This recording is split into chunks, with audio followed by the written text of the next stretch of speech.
ფოთმა დაკარგა თავისი საზღვაო ქალაქის სტატუსი.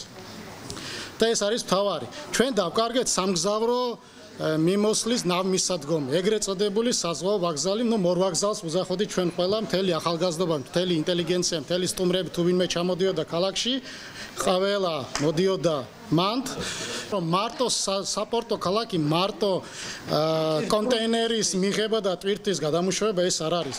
ფოთს ჰქონდა სტატუსი როგორც საზღვაო ქალაქის და ეს იყო დაარსებიდან, როგორც კი დაარსდა საპორტო ქალაქი 1858 წელს, იმ დროიდან ყოველთვის ყველა დოკუმენტაციაში ეწერებოდა როგორც საპორტო ქალაქი. ესეც ისევ თუ რამე კეთდება, თუ რამე შენდება, თუ რამეს ახალხსნიან, კეთდება ყველაფერი ქალაქის ცენტრში. ანუ ქალაქი დგას ზურგით ზღვისკენ. აი ეს არის მთავარი პრობლემა, იმიტომ რომ როდესაც ჩამოდიან სტუმრები, როდესაც ვეკითხებით, როგორ გზნობთ თქვენ თავს, ჩვენ საზღვაო ქალაქში ჩვენ თავს ვერ გზნობთ. იმიტომ რომ როდესაც ჩვენ ბათუმში შევდივართ გოგებაშვილის და ბაქოს ქუჩით, ხო? ჩვენ ეგრევე სანაპიროზე გადავდივართ და ვხედავთ გემებს, ვხედავთ მეთევზებს, რომლებიც იქვე თევზებდა.